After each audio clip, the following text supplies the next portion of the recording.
Chilling with the Girls, episode 16. Yes. Take it away, Tawanda. Who do we have as our special guest? So tonight, as our special guest, we have Kalyn. I'm gonna try to say your name right. Mwangangi. Very close. Mwan, like swan. Okay, say it for me. Mwangangi. Mwangangi. Okay, Kalyn Mwangangi. Okay, and she is a family services caseworker. So she's going to just be telling us some things that she does and how important her job is. So take it away, Kalyn. Well, first I would like to say thank you for having me for episode Sweet 16. Yes, so I have been a case manager in foster care. August will make year 11. Okay. I don't know how I've done this long because it's a very taxing job. I'll say that one thing that probably motivates all workers, if you talk to them, we can probably tell you 1, 2, or 3 stories that make all of the other crazy stuff worth it. Okay. For me, it's probably finding permanency with my clients. And when I say permanency, overall, I think the general way this works across the United States is that in order for children to be removed, the courts have to be involved, right? I don't know of any state, and there may be some out there, but I pretty much law enforcement in the state the courts have to be involved with removing a child. The whole thing is to remove from an unsafe situation with the primary plan of reunification, meaning placing back with the parent. If placing back with the parent is not a viable choice or viable, plan, then the next step would be with a relative. Okay. The place with the relative. If a relative is unavailable, then it's foster care with a stranger. And then, I would say placement. That's the placement preference. Okay. And then all of that with the goal of still trying to get a child out of care. So there are different types of permanency plans. You have reunification with the parent. Then you have custody and guardianship to either a relative or non-relative, depending on the case. You have adoption that can happen by a relative or a non-relative. And the least favorable one, I'll say, or the one that most jurisdictions try not to lean toward, is aging out of foster care.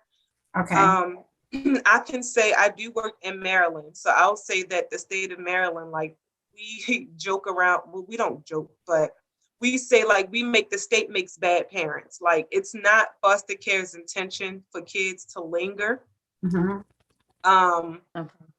never the intention. It's what caused the removal. Let's fix that, get services in place, and try to get kids back home into a safer environment. A lot of times that doesn't happen as quickly as we would like it to, for many reasons. But I'll say that because I know DSS or Department of Social Services or Child Protective Services, Child and Family Services, depending on what state, a lot of times get a bad rap because first it's you going in there just taking people's kids for no reason. Y'all don't provide services, and it's just a lot on the other side that people don't see. And I believe that the foster care system has a lot of work that could be done to make it better, but nothing is ever done with ill intent. It's never to try to, nobody wants to try to break up a family.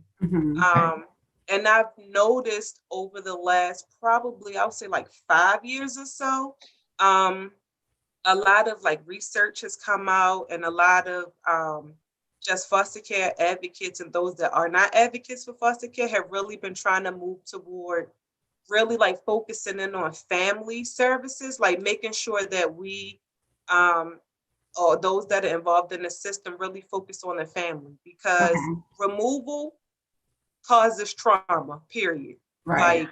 Unless the child is like a newborn baby who just doesn't know, any children being removed from their family, from their safe zone, especially if they're going into a stranger's home through foster care, it is traumatic. It's very, very traumatic. And that's on top of whatever the trauma that they're already experiencing in the home. Right. So the goal is try to like minimize removals from out of the home. Okay. But then, like I said, there's some circumstances that if I told you stories, you guys would sit here and be like, what? Wow. Yeah. What in the world? Wow. Yeah. Yeah, it's crazy. And like I said, workers, we often get a bad rep because everything falls on us, and it's just like, oh, if you only knew. There are just some things that we can do. There's some things that we can't do. Like right now, I think I carry a caseload of 18. And for everything that that workers are responsible for, that's a lot. Like it's a whole lot. That I have some coworkers who have caseloads of 22.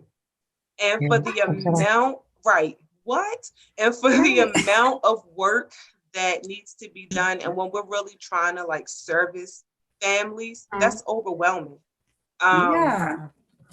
It's overwhelming. And then if we have cases where some children have more behavioral issues or just need more like therapeutic services and stuff like that, you focus so much on them that the kids that you don't get phone calls a lot, like they still need the attention, but it's kind of hard to give them that attention when you're getting phone calls 50 gazillion times a day for this one kid.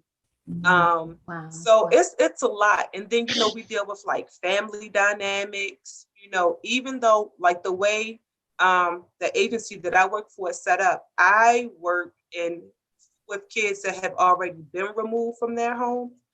But because I become the face, I still get associated with, well, you took my kids. Oh, I didn't get your case until after the court said it was okay to take your kids. Right. So you deal with that. And guys, foster care, it's a trip. Okay. Yeah. It's a trip. And it's sad. Like, it's really sad because, like I said, a lot of these kids, they're coming from really traumatic background. And then sometimes kids are removed for dumb stuff. Like, I'm not going to sit here and pretend like every removal is a great removal. I've gotten cases and I'm like, y'all couldn't fix this in family preservation, or y'all couldn't just throw them some services somewhere. Like, so that was a question that I had, Kalyn. I'm sorry to cut you off. But I was just thinking as you were talking, so when does it come to you? When does with the child situation, whatever? I did hear that you mentioned it's about the courts being involved. So does it has to get to that point before you guys get involved? So what happens is, and now this is me just from my experience. I don't know how other states work. I don't know how other jurisdictions work, but my experience is I get a case because I work in what they consider out of home placement. So if a child is being removed from their physical home, they can be going with the relative, they can be going into a foster home, but when they're removed from their physical home, CPS, Child Protective Services, makes a decision that, hey, they gotta go. So what happens is they make the decision to remove. I get notification if I'm in rotation to like get a new case that we have court on this day at this time. And usually the children are already either with the relative or with the foster parent. And then the court makes the decision of whether or not the kid will stay or the children will stay in out of home. It's called a child in need of assistance. So that's the determination that has to be made. Or is it like something, or shelter care. So like we provide temporary shelter, and then the judge will decide, or the magistrate will decide, does this child really need to be sheltered to DSS? Or, are they going to be found a child in need of assistance? And although I'm at court, until the magistrate or the judge says, yes, this child needs to be sheltered, or yes, this child is a child in need of assistance, then foster care gets the case. So that's how it works for where I work. Okay. I have a question. And then if they say no, sorry. Oh, go ahead. No, go ahead. Oh, and I'm saying, then if the judge decides no, then it can either be that they'll say no, the child is not in need of shelter care. So then the child returns home, or they can do what they call a direct order. So the direct order says, I am directing you to care for the child. So it could be to a relative, it could be to like another parent. So say if the kid is removed from the mom, but the dad is around and he's able to show up and he can show that he's, okay to take it. Well, the court can direct the other parent to care for the kid. So that's kind of how, like, where I work, where foster care itself gets cases outside. Okay. So I have a question. I was told that if you want to adopt a child, the best way to do it is through foster care. Because they were saying, like, if you foster a child, you can get that child right away. And then I think if you have that child for 2 years, then you could probably adopt that child. But that's kind of wrong information. Is that misinformation? I think it's wrong information. If I had a foster child and I just got like really attached to that child and I wanted to adopt, suppose the mom got herself together, wouldn't they give that child to the mom whether or not it was 2 years or 3 years? Okay, so that's kind of like two different questions. Oh, okay. It's like two different scenarios. But I am going to actually answer the question first because you go first. But it kind of leads me into Tish's question. Right. Okay. It is not true that if you have a child for 2 years, automatically you get to adopt. That's not true. Okay. The federal law does state that if a child is in foster care for 15 out of 22 months, then the state can legally change the permanency plan from reunification to like adoption. Really? Now, that's like just the general board. Like that's what the law says.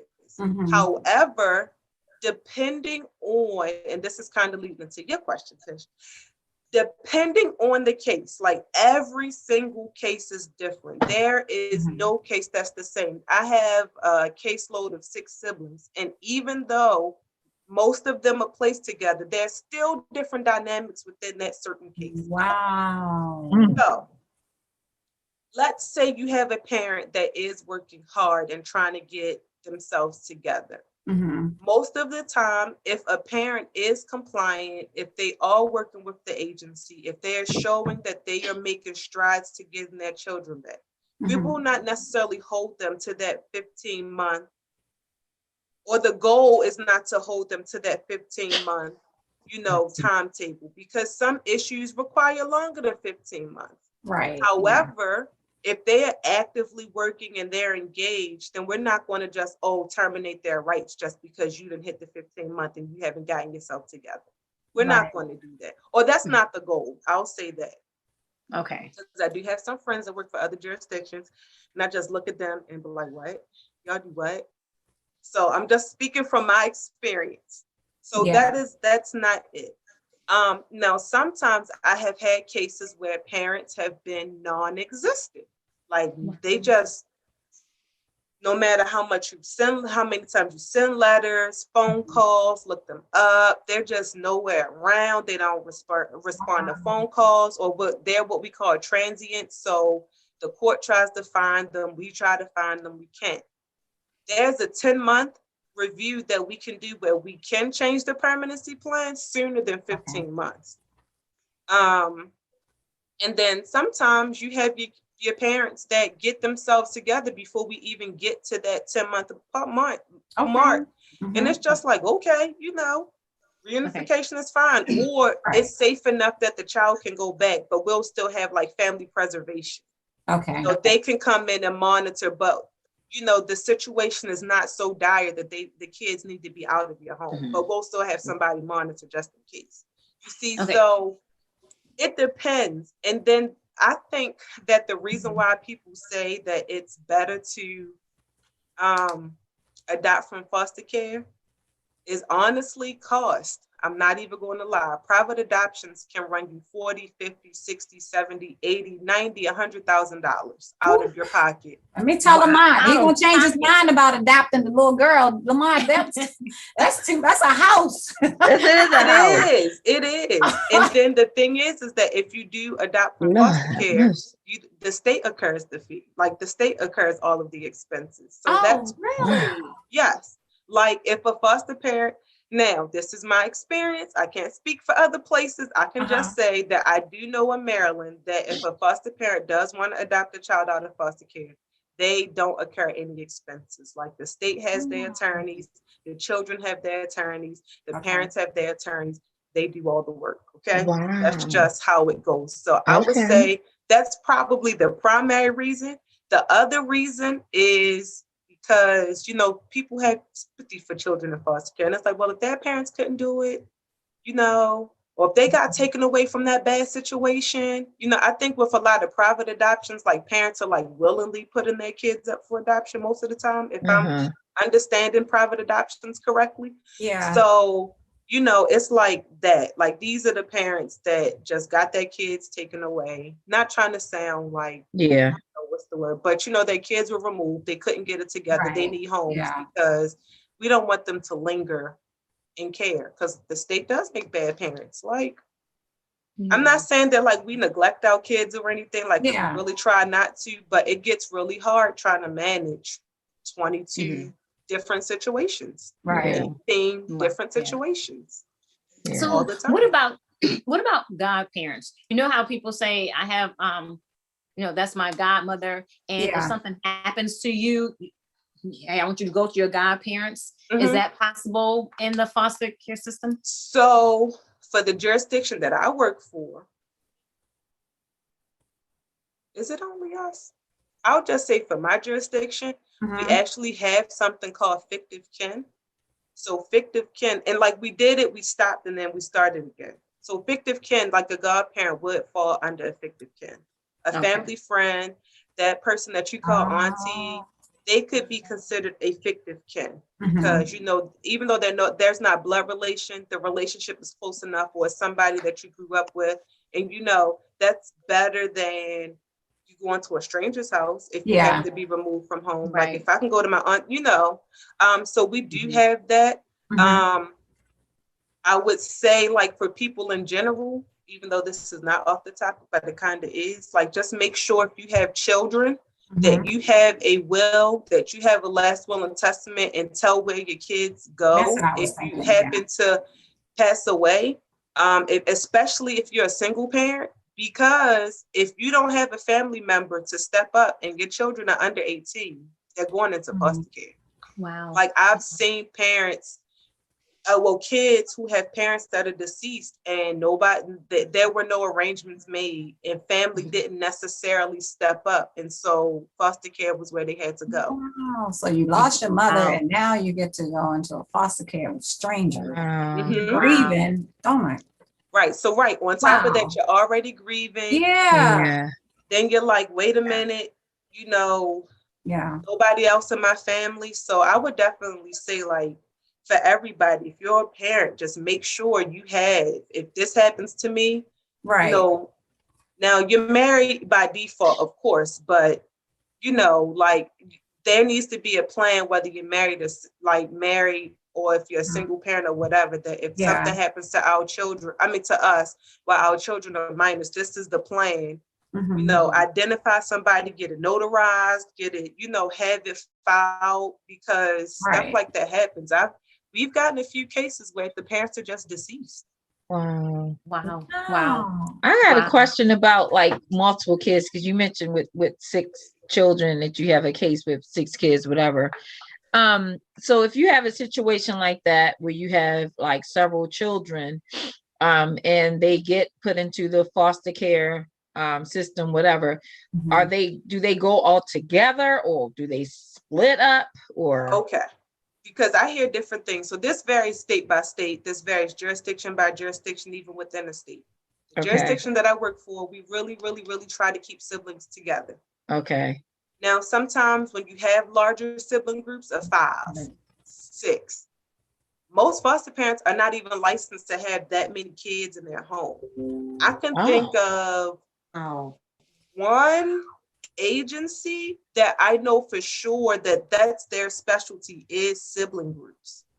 Like there's one agency that I know of that their specialty, it doesn't mean that other agencies don't take sibling groups, but they specialize. Like if I get a sibling group, that's the agency that is going to get called first to see if they have, you know, foster parents that can take, you know, a group.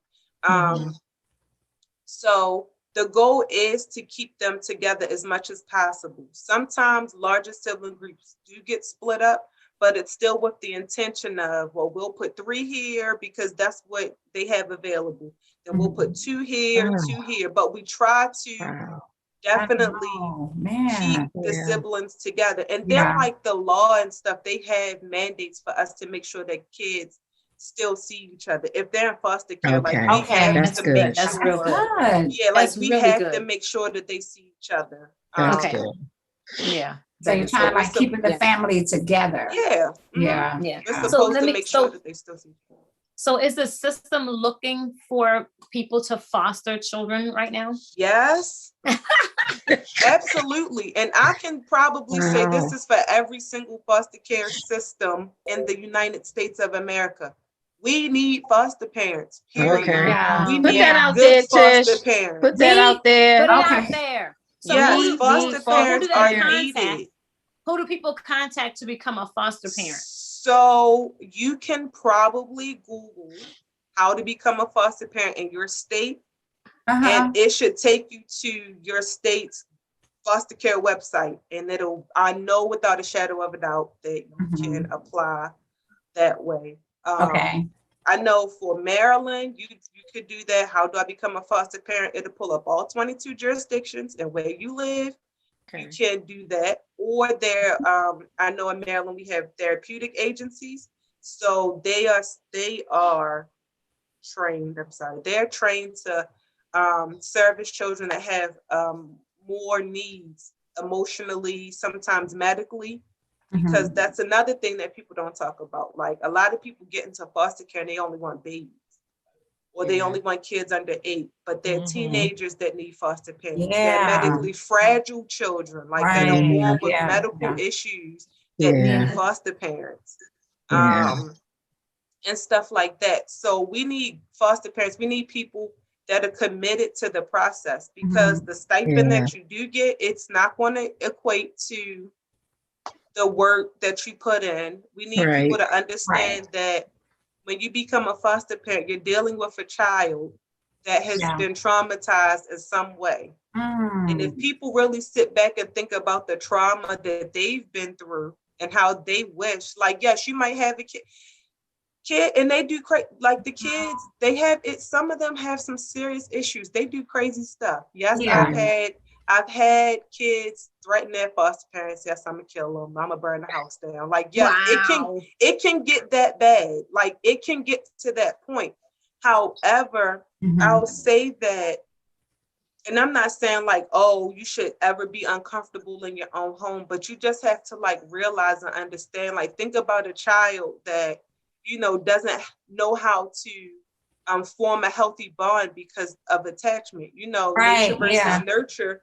Like, there's some kids who were literally neglected. Like, they were forced to grow up on their own. So how can you expect them to come into your house and automatically form a bond with you? They bonded so many times and it's been broken that when they see something good happening, they find ways to sabotage so that they can protect themselves. And like, and the thing is like, if you become a foster parent, you can't take what kids do personally, because it's not really you all the time. Like, it's not necessarily you as a foster parent. Like, we just need people that are willing to like be in it for the long run, like for the long haul. And even if the kid doesn't stay for whatever reason, like, we still need people that can just make an impact and just positive impact on that child. In real life. So it's and just then really open your home if you can to more than one. Like, be a sibling, be, you know, a foster parent to siblings. I mean, we have kids that come from very sexualized, you know, situations. So, Yeah. you know, maybe that's just people, especially Christians, like I'm gonna talk to the Christians right here, right now. Just Yeah. a Okay. Christian, if you are saved, sanctified, filled with the Holy Ghost. Okay. Real Right. saved.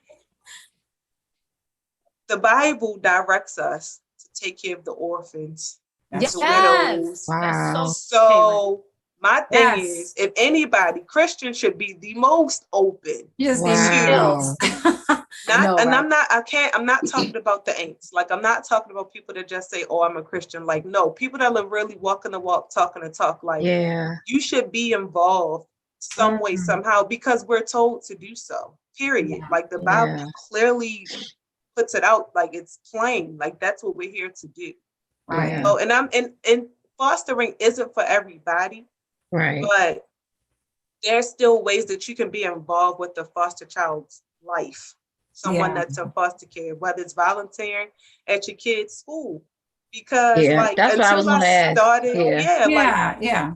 when I started working for DSI, it's the craziest thing. One day I went to go pick up a client from school, and my client was walking down the hall with someone that I knew. And I was like, well, I can't be a worker anymore because it's a conflict of interest. Like, I can't do it. Like, I can't. I just, you know, this person a little too close and I can't do it. But the thing is, like, so you just never know. Like, you don't know. Your neighbors could be foster parents. You know, you can have relatives that are fostering. Like, it's funny because I was at church. Excuse me. And it never clicked that, like, why do they always have so many different kids with them? Until I start working and I see this child walk down the hall, like, I know you. Oh, you're really? It all makes sense. Wow. Like, oh, you're a foster parent. But that's good that I never knew that they were fostering. Like, Yeah. I'm supposed to know. But I'm just saying, like, as Christians, we have to step up, whether it's volunteering at the Y, volunteering at This is good. because This is very good. Yeah, because like foster kids is like, they're still integrated in their communities. Yeah. You know what I mean? Yeah. Like, they don't wear like I'm a foster kid across their head. Right. Right. So, Exactly. Right. That's right. Anyway, my boss is on here. Leslie, hi.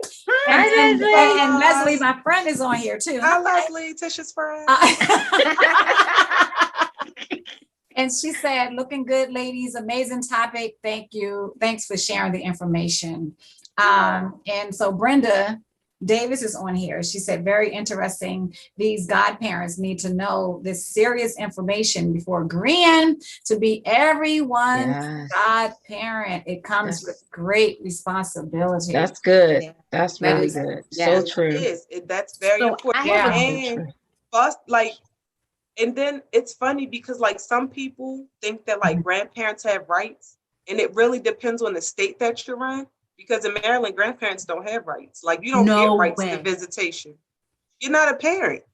So that's what, I got rights. Wait a minute. You know what? Wait a minute. Hold on. The word is grandparents. Right. Duh.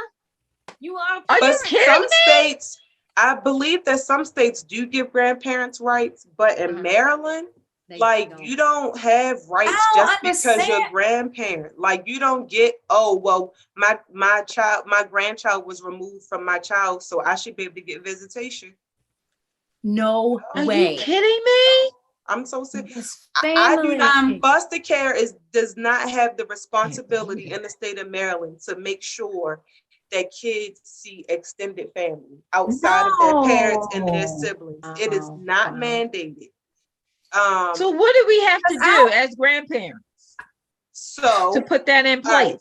And this may sound real ignorant, but like one thing that bothers me a lot is,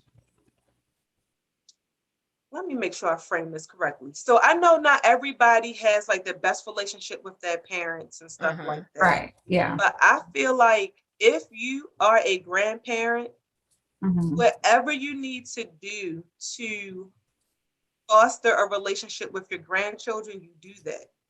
Because there are a lot of times, like too many times, we as workers feel like we hear, oh, I didn't know this was going on. Yeah.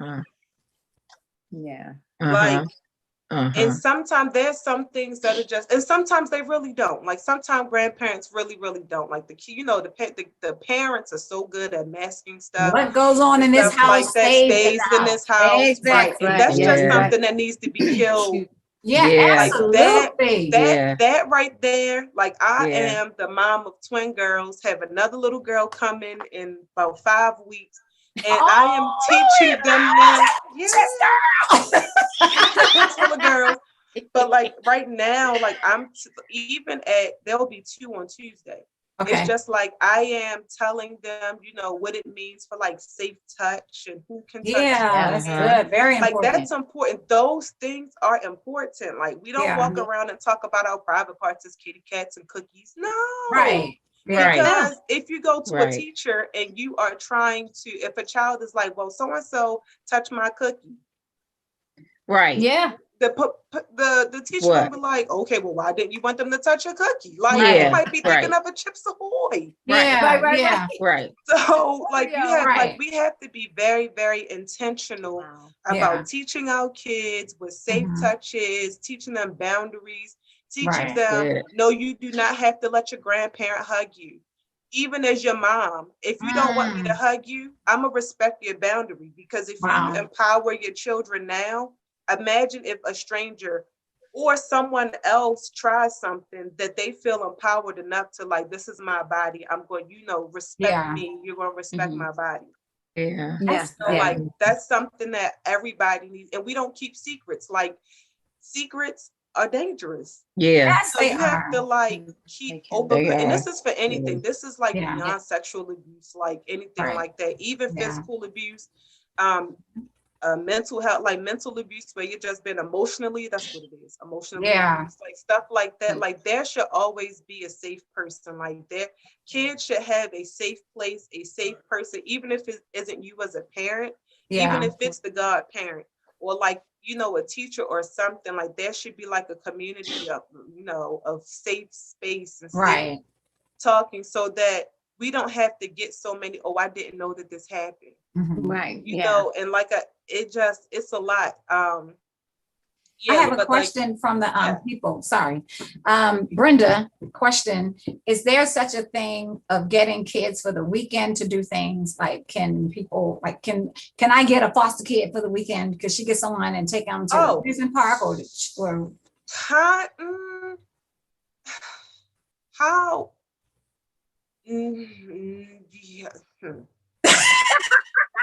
So, okay, how that could work is once a kid is removed from their home and the state is involved, right?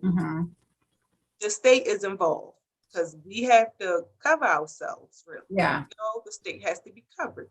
So, like, you could become a backup for someone. Like, if you know a friend or a family member that is a foster parent, you can apply to be like a backup provider for them so that you can provide respite.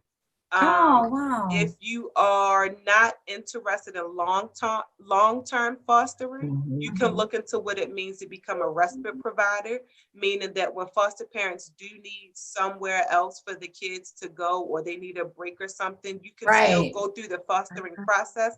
However, you could just make it known, like, I only want to provide respite services, or I only want to be the temporary, while things get sorted out. Like, there are different ways that you can do that. That's not bad.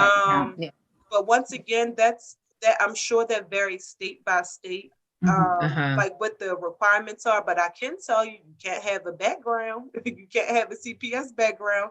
And you can't have a criminal background for like violent crime or crimes against children, because that is not you out. So, So how long is the process to become that varies. It depends on where you live, and it depends on if you're going through a private agency that is like licensed by the state, or if you're becoming a foster parent for like your county or your city, or it just depends on.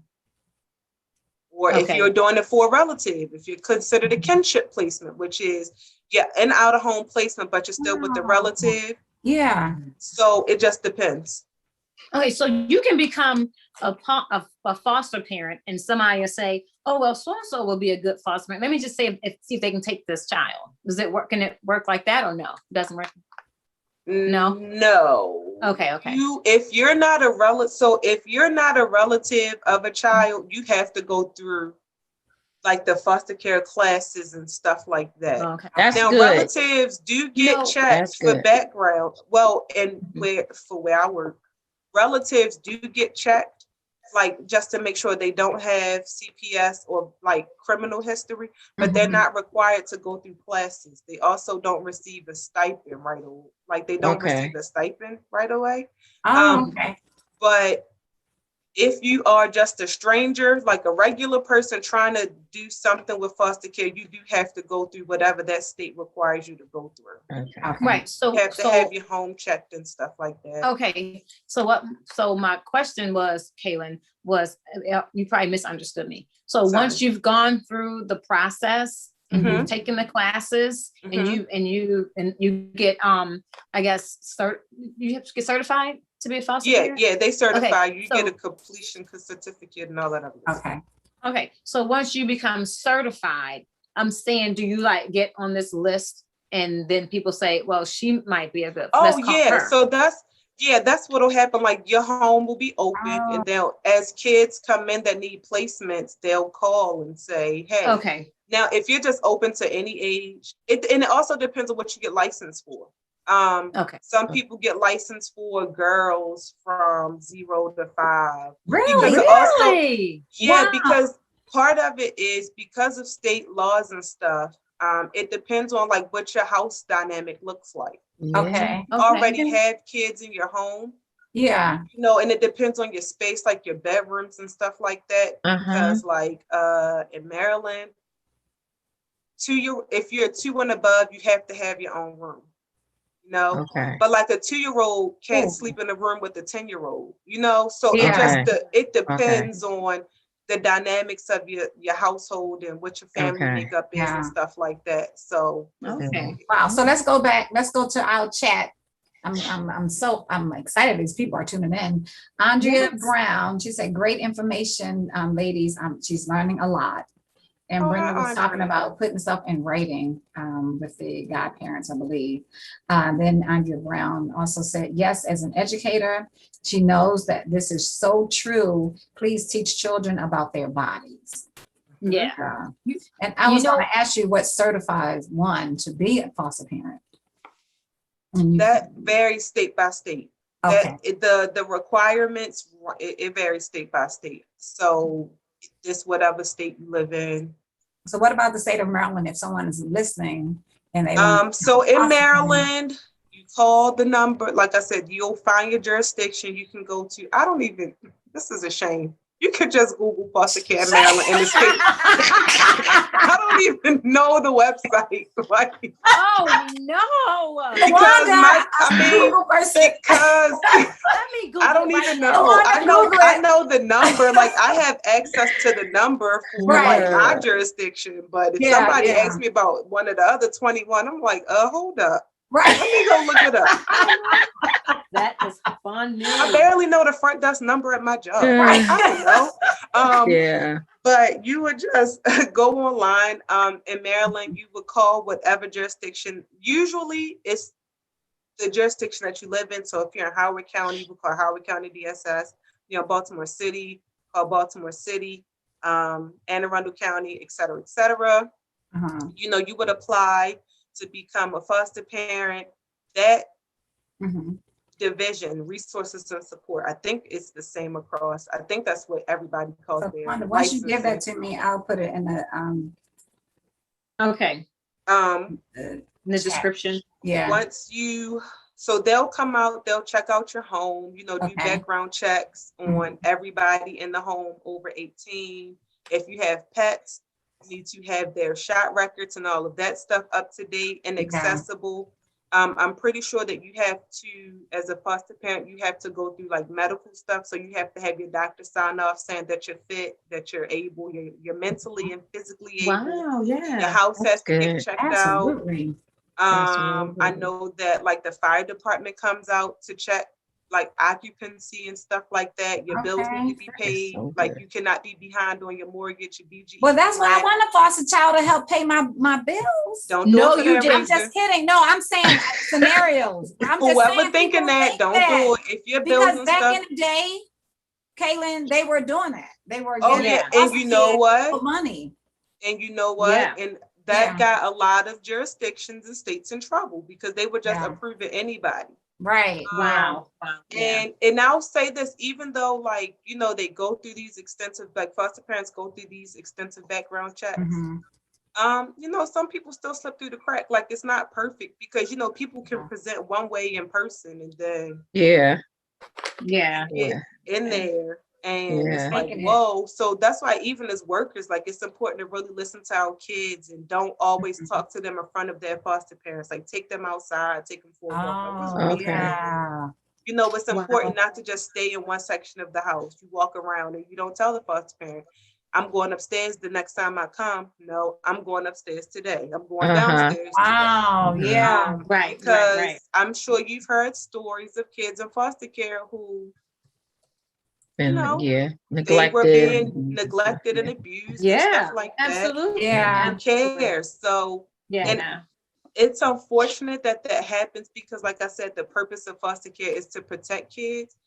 But like I'll go out on a limb and say that sometimes people fall through the cracks because we're so desperate for foster homes. Okay. You know what I mean? Like you know, and it's not like I mean, if you have a clean background, most of the time you'll probably be able to do it. And, I mean, it's sad. Your mom is on here, Kalyn. She said, "Thank you, Chilling with the Girls, for bringing this much needed information to the Hey, mom. This is good. This is so good because I was thinking about the. Okay, there are horror stories on movies. I know it's not like movies, but that's that's what you think about. You know what I'm saying? I think they come from it. I think the movies. Kalyn said it is. It is. It is like that sometimes. I think it comes from that. We can tell you horror stories. Wow. Of like, what? Okay. And then I have, what's the case that's on Netflix? That little boy. Oh, what is it? What is Tawanda? Look it up. Oh, Google it. Gabriel something. I know that his. Yeah, it sounds familiar.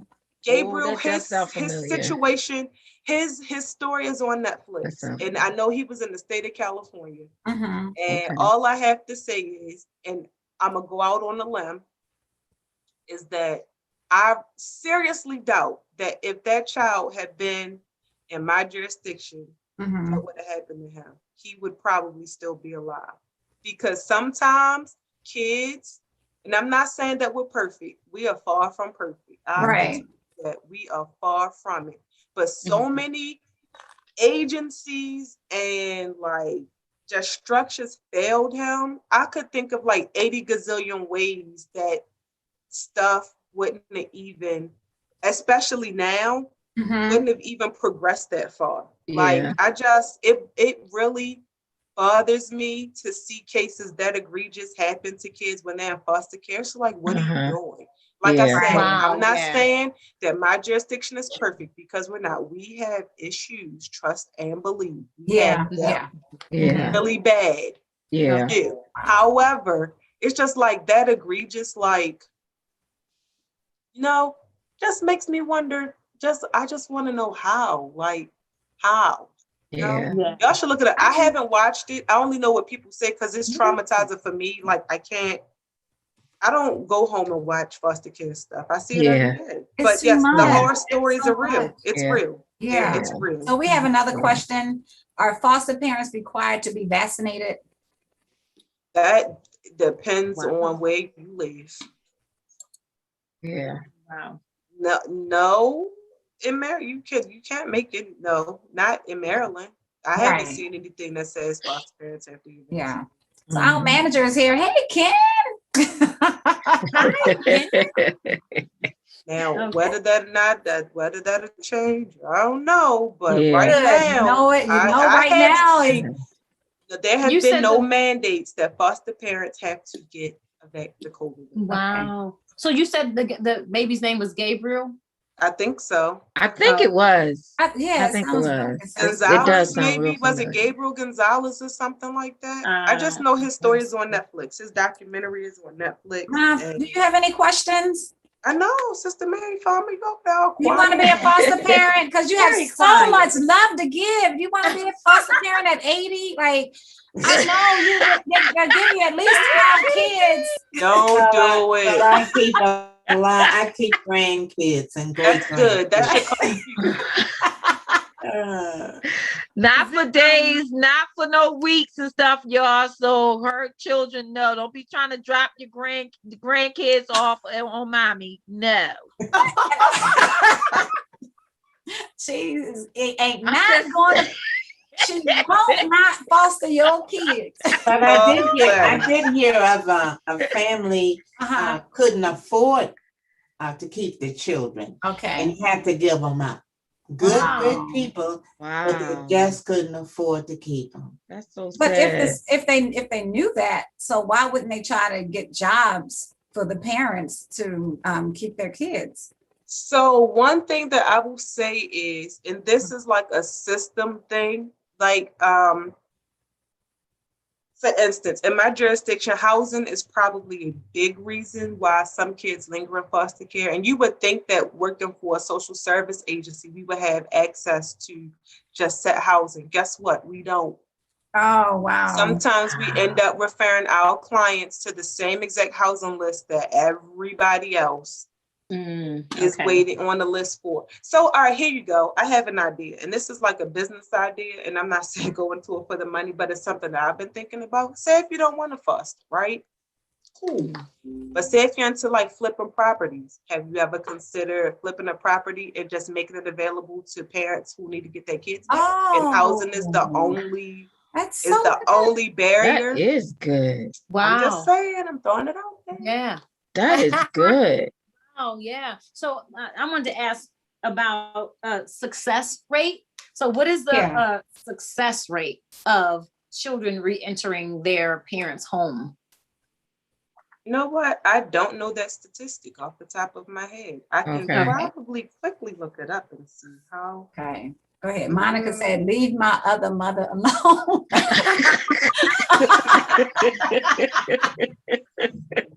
And Brenda said, no, don't give her any foster kids. Like, that's right. I agree. That's terrible. That is terrible. So are there any other questions? Gabriel. So it was Gabriel Fernandez. Oh, Fernandez. So what happened? What happened to what's his? So Gabriel's story, I think overall was that he was being severely abused and neglected in his home. And it was reported, but the state sometimes said that there wasn't enough evidence, even though he was like really skinny and just emaciated and from the school with bruises and stuff. The police failed, teachers failed. I'm sure doctors probably. He was just failed every system that's put in place to protect him failed that little boy, and he died really underweight. Yeah, you can watch it. I don't think I could watch that either. I've been crying like a baby. You would. I think just everybody that it's difficult to watch, you guys. Yeah, everybody that was supposed to protect him failed him. Just and there are stories like that. And sometimes I'll say this is that like CPS will try to remove a child, but court would be like, no, it's not enough. Or CPS investigations might think that something's going on, but because you can't substantiate it. Yeah. Wow. It just it's a lot. It's crazy. Like it's a lot. So do you know if the system, if they get phone calls from like neighbors and they have to go and investigate that? How long is that investigation process? It depends on what the call is. It depends on it depends on if it's an abuse call, neglect, if it's sexual abuse, if it's physical abuse. There are certain mandates that CPS workers have to go out and investigate. Screeners have a very important job because sometimes they have to be able to decipher between, is this just an angry like relative that's just trying to get back at a parent? You know, so it's a lot that goes into that. It's a lot. So some stuff gets screened in, some stuff gets screened out.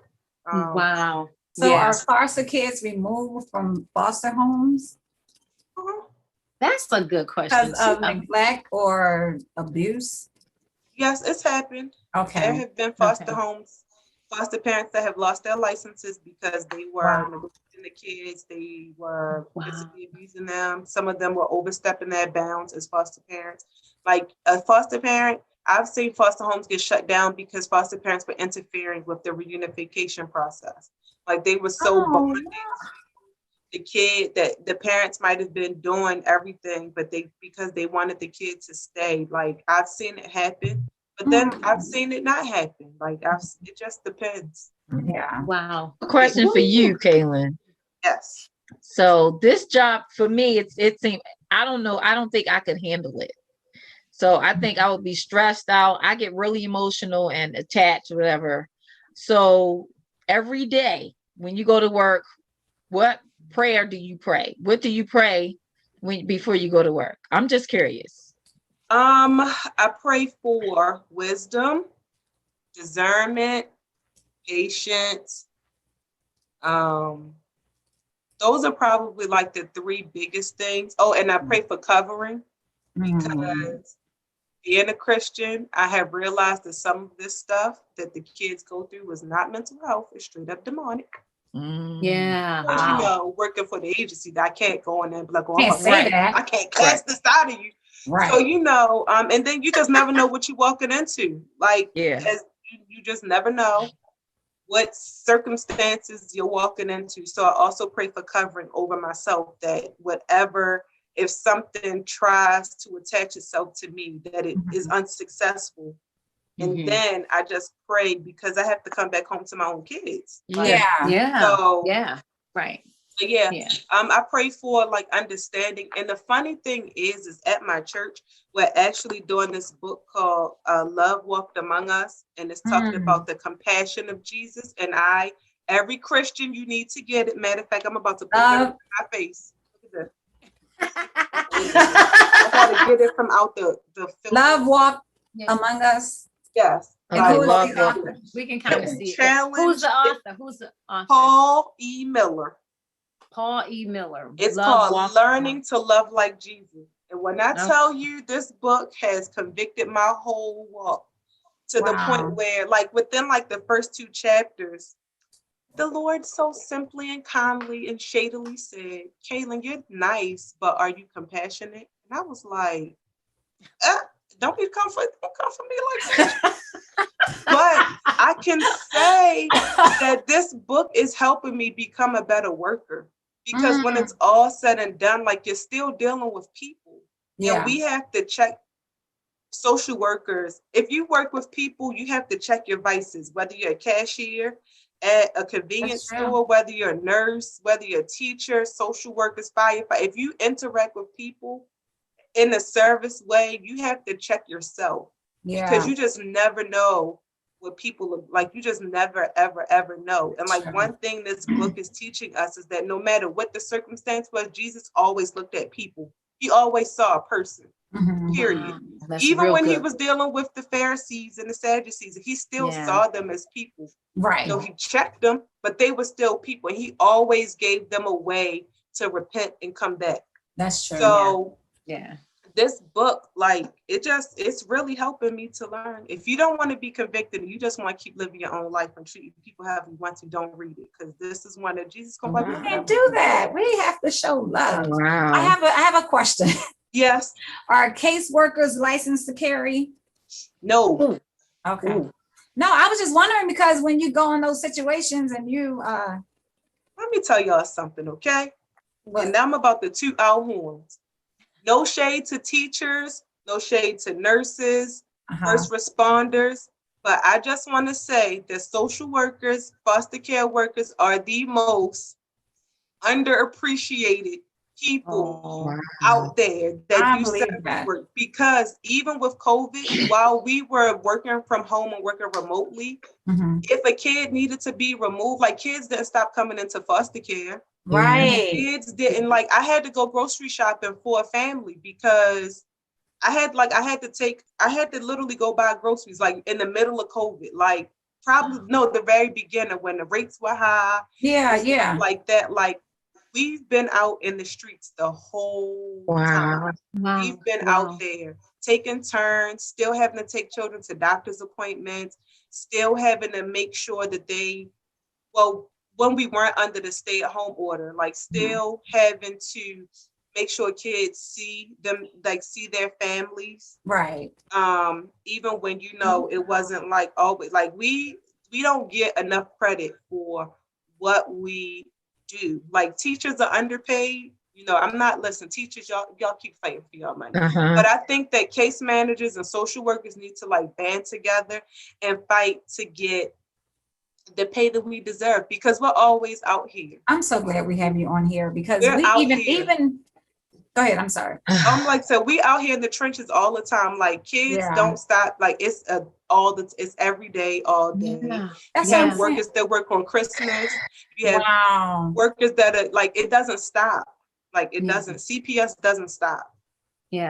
Because life doesn't stop. I'm glad we have you on here, because even when we have prayer requests, we pray for the people on the front line, and we pray for the doctors and all that kind of stuff. But we never ever prayed for caseworkers and social, and that's important. That's and I also wanted to ask that the cases increased during COVID.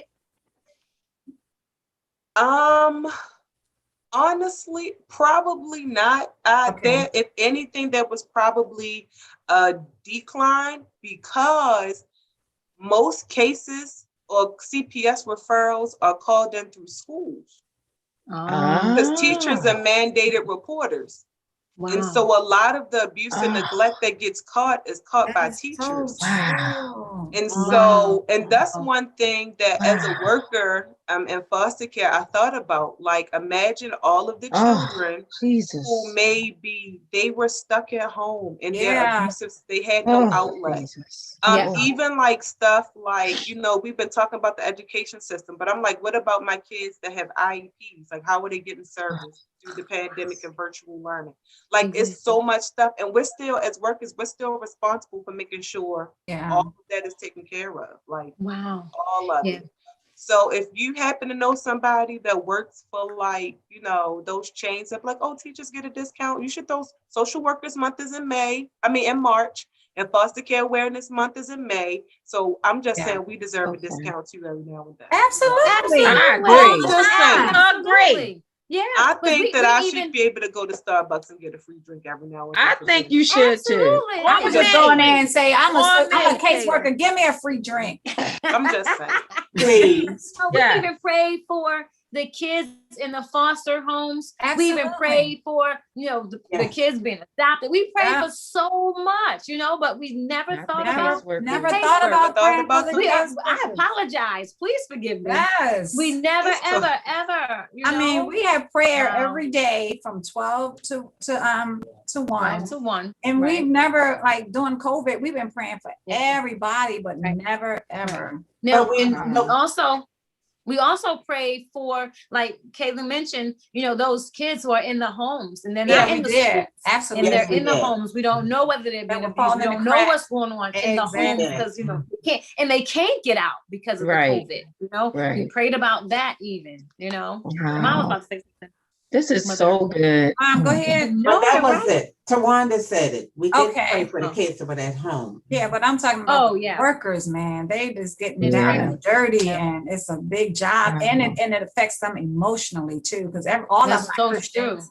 You know what I mean? Everybody not saved. Everybody don't have. Right, that's what I'm saying. They take that. You take, like, sometimes I take my work home with all those proposals and going crazy, but I can just imagine, caseworkers taking this, not being able to sleep because what you experienced that day, and kids crying and stuff, and all that. It's called secondary trauma that people don't look at, like the trauma that the workers experience and go through from dealing with other people's trauma. Like it's something people are just kind of starting to throw the term around and float around and talk about it, but you know. So y'all have counselors that you go to though? Do they have, are counselors provided like for the workers? No. Stop playing. Real quick. That needs to be put in place. Like I mean, if you have, they have. No, we don't. I mean, I'll say that insurance is decent enough that, you know, we have access. Like if you get in trouble and you say you lost it, then, you know, they'll send you somewhere. But as regular self-care, no. Okay, we have to get our own therapist. Thank you so much for being here. That good. hour fast. That was so At awesome. the Your hour, mom yeah. also said, please include occupational therapists as well. Another group of unsung heroes in the care management space. And Kalyn, I know it's 7 o'clock, but any last words or please or anything? Just pray us out.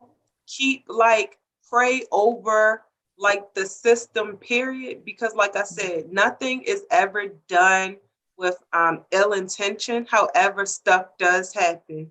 Like I said, just keep workers and administrators and keep, you know, family support workers, the ones that, you know, help us out by just taking kids to appointments. Like anybody that's in the system, pray for us because we need it. Like I said, we're forgotten. We're like the black sheep, the blackest of the black sheep, like stepped on. No, they don't care.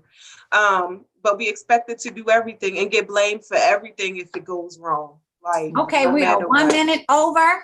Oops. Thank you so much. And become a parent or something. I was getting ready to say become a. We have to have a part 2, y'all, because there's so much. Yeah, it is a lot. But thank you for tuning in to Chilling with the Girls with our special guest, Kalyn K. That's your mom calls you.